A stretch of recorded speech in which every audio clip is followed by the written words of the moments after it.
الحمد للہ رب العالمین والصلاة والسلام علی سید الانبیاء والمرسلین وعلی آلہ واصحابہ اجمعین اما بعد فاعوذ باللہ من الشیطان الرجیم بسم اللہ الرحمن الرحیم وما هذه الحیاة الدنیا الا لہو ولعب وإن الدار الآخرة لہی الحیوان لو كانوا يعلمون آمنت باللہ صدق اللہ العظیم وبلغنا رسولہ النبی الکریم الامین ونحن علی ذلک من الشاہدین والشاکرین والحمد للہ رب العالمین سبحانک لا علم لنا الا ما علمتنا انک انت العلیم الحکیم ان اللہ وملائکتہ یصلون علی النبی یا ایہا الذین آمنوا صلوا علیہ وسلموا تسلیما اللہم صلی علی سیدنا و مولانا محمد معدن الجود والکرم وآلہ وصحبہ وبارک وسلم۔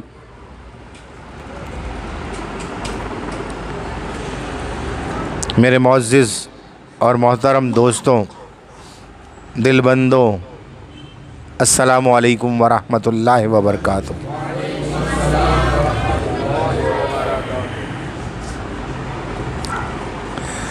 ابھی میں نے آپ کے سامنے قرآن مجید فرقان حمید سے ایک آیت مقدسہ پڑھنے کا شرف حاصل کیا، جو کہ 21ویں سپارے کی آیت ہے،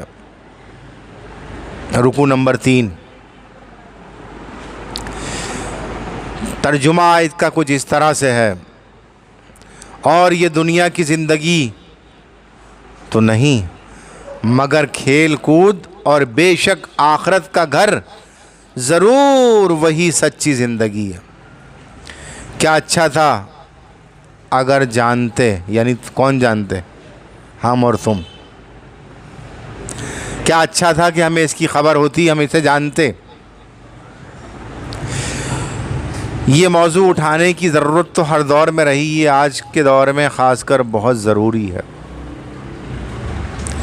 اس وجہ سے میں نے آج اس موضوع کو اٹھایا کہ لوگ حقیقت سے آشنا ہو جائیں، اور آشنائی کے ساتھ ساتھ چیزوں کو سمجھنے لگیں۔ اسمبلی کا آج میں نے ایک بیان سنا، وہی عورت کا بیان جو کبھی کہہ رہی تھی کہ ہم دعا کرتے ہیں نماز میں، کبھی کہہ رہی ان کے یہودیوں کے لیے، کبھی کہہ رہی تھی ایسا، آج وہ کہہ رہی ہے نہیں، اس ظلم و بربریت کا ایک ہی حل ہے، وہ جو جہاد ہے۔ اور جہاد سے انسان دور کب ہوتا ہے؟ جب اس دنیا میں منہمک ہو جائے اور وہ دنیا کو دین سمجھنے لگے۔ حقیقت بتا رہا ہوں۔ تو حقیقت میں وہ پھر حقیقت سے دور ہونا شروع ہو جاتا ہے، اور وہی تباہی کا راستہ ہوتا ہے، بربادی کا راستہ ہوتا ہے۔ کیونکہ اگر اللہ کے دین کو نافذ کرنا ہے تو اللہ کے احکامات کے مطابق نافذ کرنا پڑے گا۔ آپ اپنے نفس سے نافذ نہیں کر سکتے، ہیلے بہانوں سے دین نافذ نہیں ہوتا ہے۔ اور ہیلا تو انسان کو تباہی کے راستے پر لے جاتا ہے۔ ہیلے کرنا تو انسان کو تباہی، کیونکہ اس میں جھوٹ بھی بولتا ہے آدمی ہیلا کر کے، اپنا مقصد نکالنے کے لیے، اپنے کام چلانے کے لیے، کام بنانے کے لیے ہیلے بہانوں کے سہارے لیتا ہے اور دین کی چیولیں ہلا کے رکھ دیتا ہے۔ سنیں، قرآن میں ہی ایک واقعہ موجود ہے. داؤد علیہ السلام کی قوم، داؤد علیہ السلام جب ان میں آئے تو ہفتے والے دن مچھلیوں کا شکار کھیل رہے تھے. وہ داؤد علیہ السلام نے کہا میں نے تمہیں منع نہیں کیا تھا کہ ہفتے والے دن شکار کھیلنا رب کی طرف سے منع ہے؟ تو اس قوم نے کیا کیا، ہفتے والے دن مچھلیاں بہت آتی تھیں، بہت زیادہ تعداد میں مچھلیاں آتی تھیں. اس قوم نے کیا کیا، ساحل کے کنارے کنارے بہت بڑے بڑے گڑھے بنا دیے اور اس میں آنے والے راستے میں چوڑی نالیاں بنا دیں اور جہاں سے پانی نکلنا تھا خالی ہونے کے بعد وہاں پتلی نالیاں بنا دیں. جب ہفتے والے دن پانی آیا زوردار تو اس کے ساتھ مچھلیاں بھی آئیں اور وہ گڑھے میں آ کے جمع ہو گئیں اور وہ باریک راستے سے پانی تو نکل گیا پتلی نالیوں سے، مچھلیاں اسی میں رہ گئیں اور اتوار والے دن وہ مچھلیاں نکال لیں. جب داؤد علیہ السلام نے ان سے سوال کیا تم یہ کیا کرتے ہو؟ کہا ہم ہفتے والے دن تھوڑی پکڑ رہے ہیں، ہم تو اتوار والے دن پکڑ رہے ہیں. ہیلا کیا، انہوں نے بہت سمجھایا، نہ مانے وہ لوگ. 3 گروہ میں وہ لوگ تقسیم ہو گئے، یہ بات یاد رکھو، 3 گروہ میں تقسیم ہو گئے وہ لوگ. اور آج بھی اسی طرح لوگ گروہ میں تقسیم ہو گئے، اسی طرح گروہ میں تقسیم ہو گئے اور لوگ اپنے آپ کو حق جاننے لگے. انہوں نے کہا نہیں ہم نکال ہی نہیں رہے، ہم تو اتوار کو نکالنا ہے، ہفتے کو تو نکال ہی نہیں رہے. ایک دوسرا گروہ پیدا ہو گیا، اس نے کہا بھائی ہمیں ان سے کیا لینا ہے، جو یہ کر رہے ہیں کرنے دو. نہ ان کی مخالفت کی نہ ان کو، ہمیں تو اپنے کام سے مطلب ہے، ہمیں ہمارا کام کرنے دو. اور ایک تیسرا گروہ پیدا ہوا جس نے اس کی بھرپور مخالفت کی اور کہا یہ اللہ کے حکم کے خلاف کام کرتے ہیں لہٰذا ہم ان کی مخالفت کرتے ہیں. جو اللہ کے حکم کے خلاف کام کرے ہم ان کی مخالفت کرتے ہیں، اور وہ ڈٹ گئے. اب ہیلے بہانے والوں کا اور اللہ کے حکم کی نافرمانی کرنے والوں کا انجام کیا ہوا، اور جو ان کے خلاف ڈٹنے والوں کا معاملہ کیا ہوا. رب تعالیٰ نے حکم دیا، وہ جو ہیلے بہانے کر رہے تھے کہ تم سب کے سب بندر بن جاؤ، وہ پوری قوم کا وہ گروہ بندر بن گیا. اور جو لوگ اس پر ڈٹ گئے تھے کہ ہمیں کیا لینا، ہم تو اپنا کام کیے جائیں، ان کے لیے حکم آیا تم سب کے سب سور بن جاؤ. وہ سارے کے سارے سور بن گئے. کیا ہو گیا ہے لوگوں، تم دین اسلام کو نہیں سمجھتے ہو، اپنی جانب سے کھیل کود تماشا سمجھتے ہو دین کو. اور وہی لوگ فلاح پائے اور انسان رہے. کون لوگ؟ جو لوگ ڈٹ گئے تھے ان کے خلاف کہ نہیں جی ہم تو غلط کو غلط مانیں گے، صحیح کو صحیح مانیں گے. تو جو کام اللہ نے کر دیا ہے اس میں تم اپنی سوچ اور سمجھ سے کیوں انتشار اور بگاڑ پیدا کرنے کی کوشش کر رہے ہو؟ کیوں ایسے مسلمان پیدا کر رہے ہو جو حقیقت دین سے دور ہو جائیں اور جو فریضہ عینی وقت کے مطابق ہو اسے انجام کرنے سے دور مانگے؟ ہم تو سیدھے سادے لوگ ہیں، ہم نہیں پڑھتے ان چکروں میں، ہم نہیں پڑھتے ان معاملات میں. تو یاد رکھو تباہی انہی کے لیے ہوتی ہے. جبھی تو لکھ دیے ان کو سور بنا دیا گیا اور وہ ڈٹنے والوں کو بندر بنا دیا گیا. تو یہ نہ سمجھنا کہ اپنے آپ کو سیدھا سادہ کہہ کے جان چھڑا لو گے. پکڑ آنی ہے، ضرور آنی ہے، اور پکڑ ایسی آنی ہے کہ یاد رکھو گے.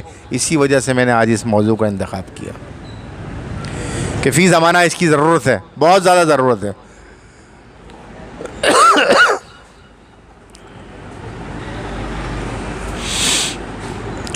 تو حضرات محترم، آج دنیا کے متعلق کچھ بیان کرنا چاہتا ہوں. میں کروں؟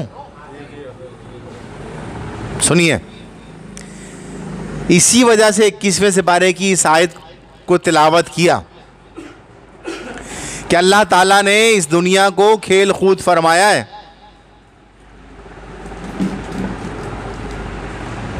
اس دنیا کو کھیل کود فرمایا ہے. کھیل تماشا چونکہ وقتی طور پر بہت خوش کرنے والا ہوتا ہے. کیسی طبیعت خوش ہوتی ہے وقتی طور پر، کیسی طبیعت خوش ہوتی ہے، خوش کرنے والا ہوتا ہے. اور تھوڑی دیر کے لیے دیکھنے والوں کو خوش کر دیتا ہے. آپ ڈرامے دیکھیں مختلف، وہ دیکھیں، آدمی اس میں منہمک ہو جاتا ہے، انہماک کے ساتھ محو ہو جاتا ہے اور اس کی طبیعت کو بڑا بھلا لگتا ہے، لیکن کچھ دیر بعد ختم ہو جاتا ہے، خود بھی نہیں رہتا اور نہ وہ خوشی رہتی ہے جو ہو رہی ہوتی ہے. یہی حال اس دنیا کا ہے. اللہ اکبر. اس لیے دنیا کو کھیل تماشا فرمایا. دنیا فانی ہے، اس پر یقین ہونا چاہیے. تو فانی چیز کے پیچھے بھاگنا کیسا؟ یعنی وہی بات ہے کہ برف ہاتھ میں پکڑ لو اور کھڑے رہو کہ ٹھنڈک میں ہو رہے گی اس کی. نہیں، ایک وقت آئے گا وہ پگھل جائے گی، سب ٹھنڈک ختم ہو جائے گی، پھر اس سے زیادہ گرمی کا احساس ہوگا، اس سے شدت سے گرمی کا احساس ہوگا. تو یہ دھوکہ ہے اور ہم اس وقت دھوکے میں پڑ گئے ہیں، ملوث ہو گئے ہیں. ہم سمجھتے ہیں کہ مسجدیں بنا دینے سے ہم فلاح پا جائیں گے. ہم سمجھتے ہیں کہ ہم ایسے ویسے باتیں کرنے سے فلاح پا جائیں گے. ہم سمجھتے ہیں کہ ہم قصے کہانیاں سنانے سے دین کو پا لیں گے. ہرگز ایسا نہیں. رسول اللہ صلی اللہ علیہ وسلم نے فرمایا تمہارے درمیان دو چیزیں چھوڑ کے جا رہا ہوں، ایک یہ کتاب الہی اور ایک میرے اہل بیت. تو اہل بیت سے مراد جو میرا طریقہ ہے وہ میرے اہل بیت کا طریقہ ہے. تو اس طریقے کو کبھی نہ چھوڑنا، کیونکہ قرآن کو جتنا یہ سمجھتے ہیں اتنا اور نہیں سمجھتے. یہ بات یاد رکھو. اور اہل بیت کی کشتی میں ہر صحابی رسول سوار ہے، اس بات کو یاد رکھنا. تو کبھی یہ سن کر یہ نہ سمجھنا کہ کسی صحابی کی شان میں گستاخی کر دو یا ان کا درجہ کم جان لو. کیونکہ اگر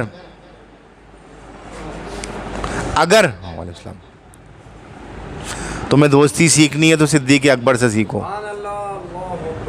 اگر دوستی سیکھنی ہے تو صدیق اکبر سے سیکھو. عدل و انصاف سیکھنا ہے تو فاروق اعظم سے سیکھو.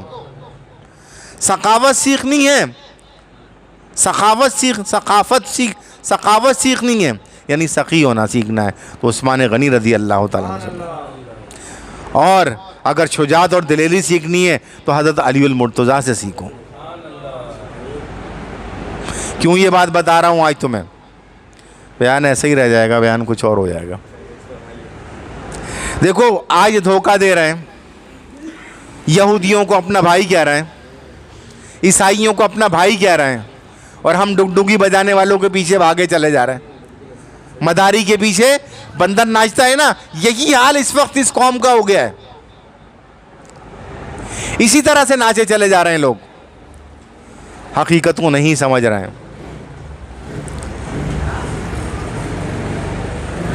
خیبر سے سرکار دو عالم صلی اللہ علیہ وسلم نے یہودیوں کو نکالا.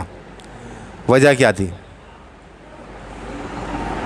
کیا وجہ تھی؟ کبھی غور کی؟ آج لوگ کہتے ہیں نا کہ نہیں دوست بنا لو، ان کو دوستی کر لو. حضرت علی المرتضیٰ نے دوستی کرنے کا کہا ہے رضی اللہ تعالیٰ عنہ. نبی پاک صلی اللہ علیہ وسلم نے دوستی کرنے کا کہا ہے، ایسے دوستی کرنے کا نہیں کہا.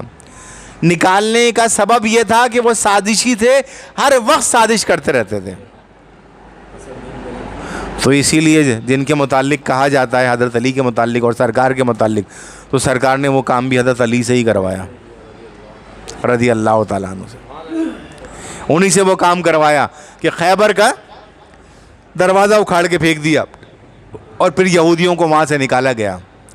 ان میں ایک یہودیوں کا عالم تھا جس کا نام عبداللہ تھا.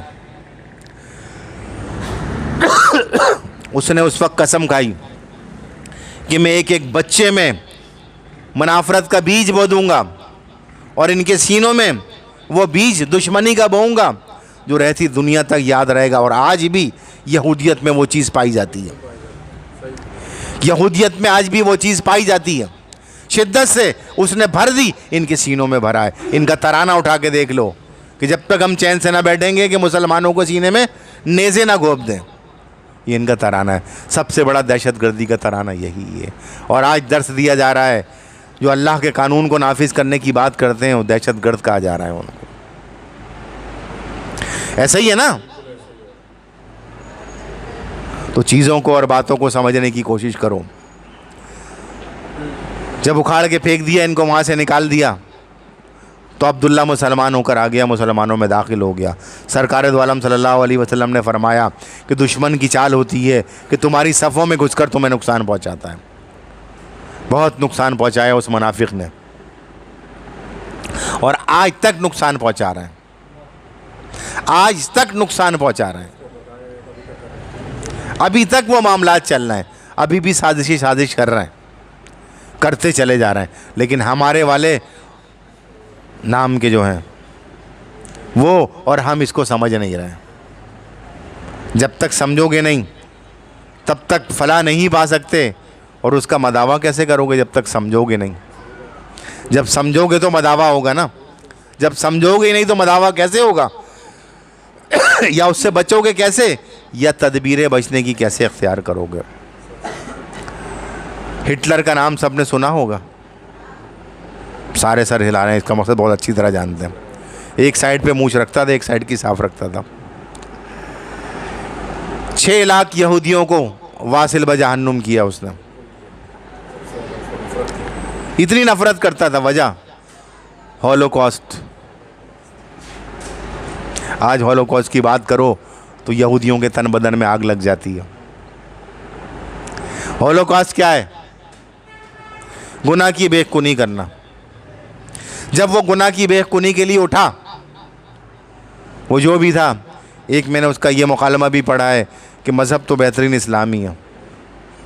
میں نے بہت مطالعہ کیا, لیکن جو اسلام میں اچھائی نظر آئی وہ کسی میں بھی نظر نہیں آئی. وہ جب اٹھا یہ بیڑا لے کر, ہر گناہ کے پیچھے اسے ایک یہودی ملتا تھا, سازش کے تحت وہ مار دیتا تھا. 6 لاکھ یہودیوں کو اس نے قتل کیا, اور کچھ چھوڑ دیا. کچھ چھوڑ دیے. تو لوگوں نے پوچھا ان کو کیوں چھوڑ دیا, ان کو بھی مار دو. کہا نہیں, دیکھا اس نے اپنا, ان کو اس لیے چھوڑ دیا کہ کہیں آنے والے ان کے مارنے کا الزام میرے اوپر نہ لگا دیں. یہ جو 6 لاکھ لوگوں کو میں نے مارا ہے تو لوگ یہ الزام نہ لگا دیں کہ ظلم کیا, بلا کسی سبب مارا, کیونکہ ان کی سازشوں کو وہ بھی اپنی آنکھوں سے دیکھ لیں گے. ان کی سازشوں کو وہ بھی اپنی آنکھوں سے دیکھ لیں گے, اور دیکھ کر سمجھ جائیں گے کہ یقیناً انہی بنیاد پر مارا ہوگا. سمجھ رہے ہیں؟ تو یہ دنیا حاصل کر, جبھی تو دجال کو اپنا ذاتی کہتے ہیں, وہ بھی دنیا والا ہے. آخرت میں اس کا کہاں حصہ ہے تو جہنم میں, اسی لیے اس کو اپنا مسیحا کہتے ہیں. یہ بہرحال میں جو سمجھانا چاہ رہا تھا اس کو سمجھنے کی کوشش کیجیے. تو دنیا محض کھیل تماشا ہے, دنیا فانی ہے, اس میں سے جو کچھ ہے سب کچھ فنا ہونے والا ہے. اصل زندگی تو آخرت کی زندگی ہے. اللہ تبارک و تعالی ارشاد فرماتا ہے, ان وعد اللہ الحق فلا تغرنکم الحیات الدنیا ولا یغرنکم باللہ الغرور. اے لوگو, بے شک اللہ کا وعدہ سچا ہے, اور اس میں کوئی شک نہیں اللہ کا وعدہ سچا ہے. کیا وعدہ ہے؟ کیا وعدہ ہے؟ یقیناً سب نے کہہ دیا ہوگا ہاں اللہ کا وعدہ سچا ہے. زبان سے نہیں کہا, دل میں تو کہا ہوگا بے شک اللہ کا وعدہ سچا ہے. لیکن وہ پتہ بھی ہے کیا وعدہ ہے, وہ معلوم بھی ہے کیا وعدہ ہے. وہ وعدہ یہ ہے کہ ایک دن مرو گے اور اس کے سامنے پیش ہوگے, اور پھر تمام اعمال کا جواب دینا ہوگا. لہذا دنیاوی زندگی تمہیں ہرگز دھوکے میں نہ ڈالے, دنیاوی زندگی تمہیں ہرگز دھوکے میں نہ ڈالے. وہ دھوکے باز یعنی شیطان تمہیں اللہ سے دھوکے میں نہ ڈالے کہیں. وہ شیطان جو ہے تمہیں کہیں دھوکے میں نہ ڈال دے. دھوکے باز جو ہے, دنیا دارالامتحان ہے, اس میں زندگی گزار کر انسان کو جنت یا جہنم کی طرف جانا پڑے گا. یقیناً یہ دارالعمل ہے، مگر اس سے دھوکے نہ کھاؤ. اس دنیا میں ایسے مناظر ہیں جو انسان کا دل لبھاتے ہیں، اپنی طرف کھینچتے ہیں. اس لیے اس دنیا کی طرف متوجہ نہ ہو، اس دنیا میں پھنس کر نہ رہ جاؤ. کیونکہ جب آدمی کو زندگی پیاری ہو جاتی ہے تو پھر وہ ہر چیز سے بچنے لگتا ہے. حق بات کہنے سے بھی بچنے لگتا ہے کہ یار اس سے تو مجھے میرے مال کو نقصان ہو جائے گا، میری جان کو نقصان ہو جائے گا. تو جب حق بات ایک آدمی چھوڑتا ہے، 2 چھوڑتے ہیں، 3 چھوڑتے ہیں، تو پورا معاشرہ برباد ہو جاتا ہے. کیونکہ حق تو ختم ہو جاتا ہے، آدمی ہیلے بہانوں کے چکر میں پڑ جاتا ہے اپنا کام چلانے کے لیے.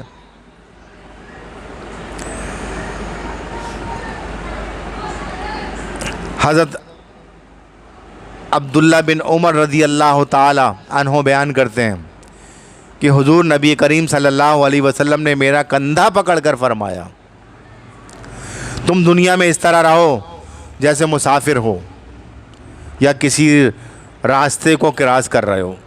جب آدمی سڑک کراس کرتا ہے مثال کے طور پر تو ادھر ادھر دیکھتا ہے نا، ہوشیار ہو جاتا ہے نا، پھر سڑک کراس کرتا ہے نا. تو اس طرح سے رہو. اور حضرت ابن عمر یہ کہتے ہیں کہ جب شام ہو تو صبح کا انتظار نہ کرو، یعنی نیکی کرنے میں پیچھے نہ رہو، اللہ کا ذکر کرنے میں پیچھے نہ رہو، اور ابھی کا کام ابھی کر لو، صبح پر مت چھوڑو. اور جب صبح ہو تو شام کا انتظار نہ کرو، یعنی وہ مثال نہ ہو کہ اب کی مار کے دیکھ، مار دیا ایک تھپڑ، تھوڑا اب کی مار کے دیکھ، پھر ایک اور مار دیا، بولا اب کی مار کے دیکھ، پھر ایک اور مار دیا، بولا اب کی مار کے دیکھ، پھر ایک اور مار دیا، پلہ مارتے مارتے مار ہی دیا. اور یہی حال ابھی ہو رہا ہے، یہی حال ابھی ہو رہا ہے. یہ بات یاد رکھو کہ اگر ظلم کو نہیں روکا گیا تو وہ بڑھتا چلا جائے گا، اور اس سے اعلیٰ مقدور یعنی قدرت رکھنے والے لوگ بھی نہیں بچ سکتے. پھر جب اس کی وقت پہ بے خونی نہ کی جائے پھر کوئی بھی نہیں بچتا، سب اس کی زد میں آتے ہیں، کیونکہ انہوں نے وقت پر اپنا کام نہیں کیا اور انتظار دیکھتے رہے. یعنی جب بند باندھنا تھا بند نہیں باندھا، جب سیلاب آ گیا تو بند باندھنے سے کیا فائدہ ہوگا، پھر کچھ نہیں ہوتا. اللہ اکبر. تو فرمایا صبح کا انتظار نہ کرو، اور جب صبح ہو تو شام کا انتظار نہ کرو، یعنی مسلسل عمل کرتے رہو. اور ہر وقت کسی نہ کسی کام میں لگا رہنا اللہ رب العزت کی سنت مبارکہ ہے. اور اپنی صحت کے ایام میں بیماری کے لیے عمل کر لو، اور زندگی میں موت کے لیے عمل کر لو.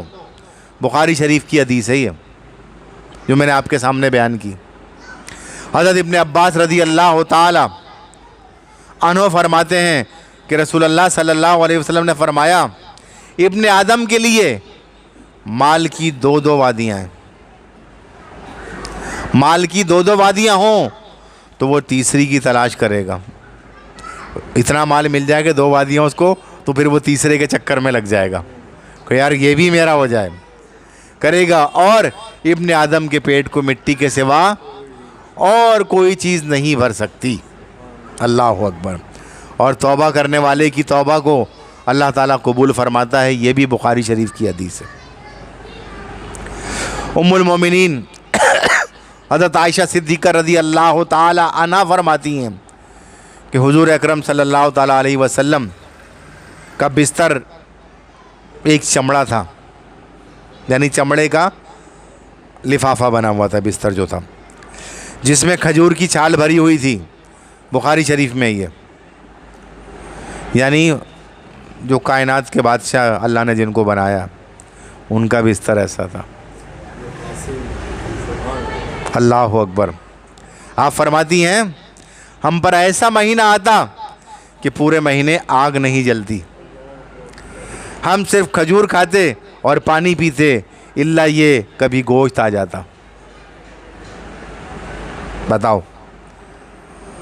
حضرت ابو ہریرہ رضی اللہ تعالی عنہ فرماتے ہیں کہ رسول اللہ صلی اللہ علیہ وسلم نے دعا کی، اے اللہ آل محمد کو اتنا رزق دے جس سے رشتہ حیات برقرار رہے۔ یہ بھی بخاری کی حدیث ہے، یعنی زندگی برقرار رہے۔ جتنا زیادہ معاملہ اتنا زیادہ حساب، لیکن اس سے مراد یہ نہ لے لینا کہ دولت کمانا منع ہے۔ دیکھو اگر دولت نہیں کماؤ گے تو زکوٰۃ کیسے ادا کرو گے؟ اگر دولت نہیں کماؤ گے فطرہ کیسے ادا کرو گے؟ اگر دولت نہیں کماؤ گے تو مقابلہ کیسے کرو گے کفار کا؟ یہ سارے معاملات ضروری ہیں نا، اس کے لیے حلال اور جائز طریقہ، اور اللہ نے جہاں خرچ کرنے کا حکم دیا ہے وہاں خرچ کرو، یہ ہے اس سے مراد۔